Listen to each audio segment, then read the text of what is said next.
Halo, selamat datang di channel Ruang Taktik. Di video kali ini, kita akan analisis laga West Ham versus Manchester United.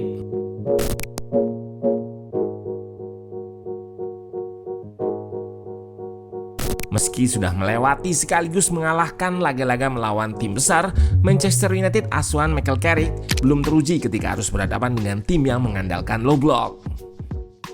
Walau sebelumnya berhasil menang melawan Fulham, namun Carrick harus bersusah payah hingga menit akhir untuk mengalahkan tim asuhan Marco Silva tersebut. Mereka pun tidak bisa dikatakan bermain low block lantaran bisa mengungguli possession MU. Ujian sebenarnya kembali hadir kala bertamu ke kandang West Ham.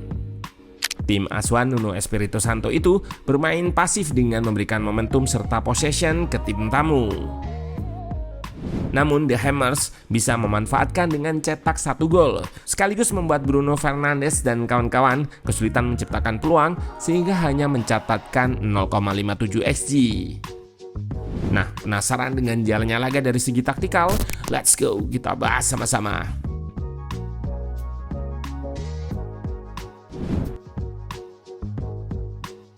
West Ham turun dengan formasi di atas kertas 4-2-3-1. Hermansen di bawah Mistar dikawal duet Mavropanos dan Disasi yang menjalani debutnya di London Stadium. MU sementara itu tidak melakukan perubahan dari line up yang mereka turunkan di laga melawan Tottenham Hotspur. Casemiro dan Maino di double pivot, Ahmad, Bumo, dan Cunha melengkapi skema 4-2-3-1 Carrick di lini depan.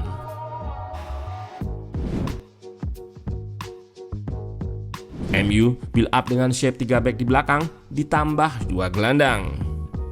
Mereka akan berhadapan dengan blok press West Ham yang terdiri dari 5 orang dan berusaha menutup jalur progresi ke tengah. Winger kiri mereka yaitu Bowen tidak tampak karena ditugaskan untuk lebih bertahan.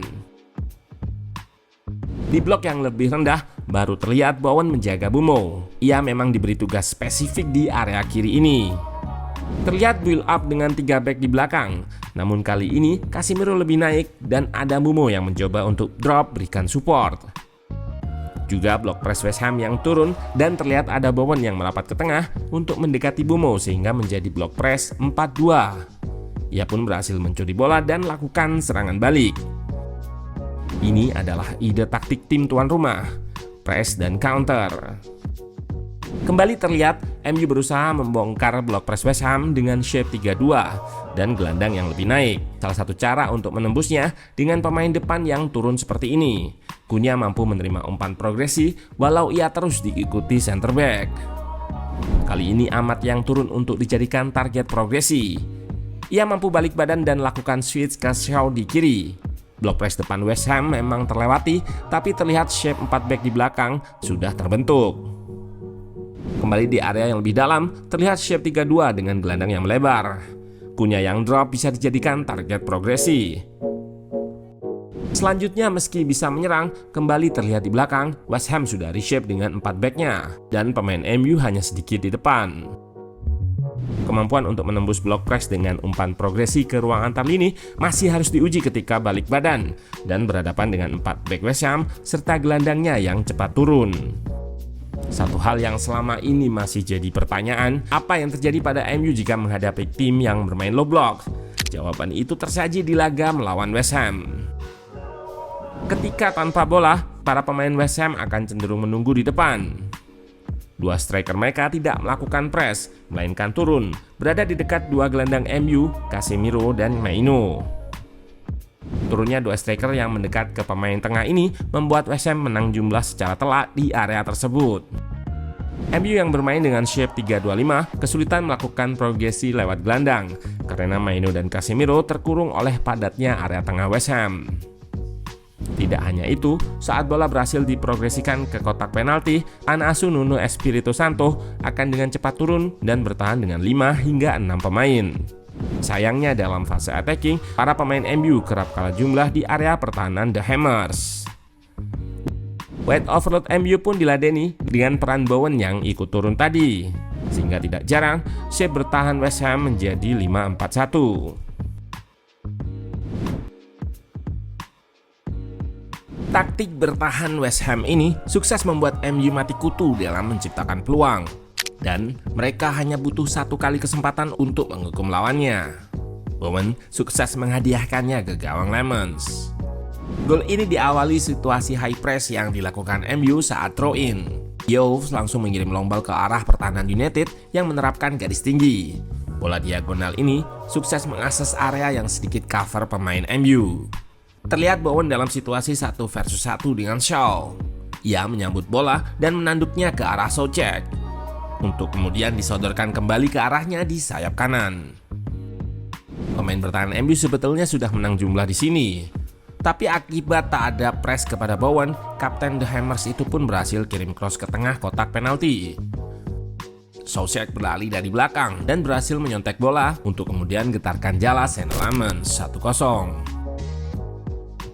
Skema serangan balik juga terjadi di menit 85. Diawali perebutan bola di tengah yang diteruskan Soucek ke Bowen, lalu dikirimkan ke depan saat garis pertahanan tinggi.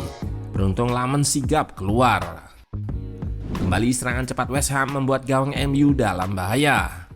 Beruntung tembakan pemain pengganti Adama Traore berhasil diblok oleh Lenioro yang juga baru masuk di babak kedua. Menghadapi lawan yang bermain low block, MU kesulitan menciptakan gol open play. Akibatnya, mereka berusaha kreasikan gol lewat jalur yang juga jadi favorit di musim ini, yaitu set piece melalui corner. Tetapi, 2 corner yang dieksekusi Mbeumo ke tiang jauh ini masih belum menemui sasaran. MU mencoba skema corner yang mirip dengan skema saat melawan Spurs. Terlihat Casemiro lakukan screening untuk memberikan ruang tembak. Bruno mengirim bola rendah ke arah Shaw, sayangnya sepakan pemain Inggris tersebut masih bisa dihalau Wan-Bissaka tepat di mulut gawang. 2 free kick yang didapatkan MU di babak kedua pun tak menghasilkan peluang berarti untuk pertahanan West Ham. Menyadari timnya buntu di babak pertama, Carrick sejatinya mulai menerapkan perubahan pendekatan di babak kedua. Sejak awal babak kedua, MU mencoba memainkan lebih banyak crossing atau umpan-umpan silang lambung ke kotak penalti West Ham. Mereka juga nampak menempatkan lebih banyak pemain lagi di kotak penalti. Upaya tersebut sebetulnya sudah berhasil pada menit ke-61. Ahmad yang melihat pergerakan Casemiro melakukan early cross dari half space kanan. Bola berhasil disambut dengan tandukan dan masuk ke dalam gawang. Sayangnya gol itu dianulir karena Casemiro tertangkap dalam posisi offside yang tipis. Ketiadaan focal point di depan membuat Carrick memasukkan Benjamin Sesko di menit 69 serta Joshua Zirkzee pada menit 82. Masuknya 2 striker baru membuat lini depan lebih banyak pemain dan serangan MU via bola crossing jadi lebih berbahaya. Zirkzee berhasil ciptakan peluang di menit kedua babak tambahan, memanfaatkan umpan silang Bruno. Sayang tandukannya masih melebar tipis di sebelah kanan gawang Hermansen. Penantian MU akhirnya tidak sia-sia karena tepat di akhir laga, Sesko berhasil getarkan jala West Ham. Gol ini diawali switch Ahmad dari kanan ke kiri, membuat Mbeumo dalam situasi 1 versus 1. Dengan mudah ia melakukan crossing yang kali ini tidak tinggi. Inting Sesko untuk bergerak membuatnya berhasil menyambut bola lebih dulu dengan sontekan first time ke gawang West Ham. Sisa waktu yang tinggal sedikit membuat MU tak mampu ciptakan gol tambahan dan harus puas bermain dengan skor akhir 1-1. Hasil imbang di London Stadium seolah memperlihatkan titik lemah Michael Carrick, yakni menghadapi tim low block.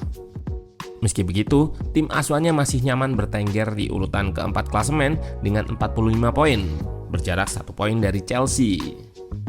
Carrick kini punya banyak waktu untuk mengevaluasi cara menaklukkan tim low block, termasuk mencoba Sesko bermain lebih awal karena ia punya keunggulan postur untuk bola udara.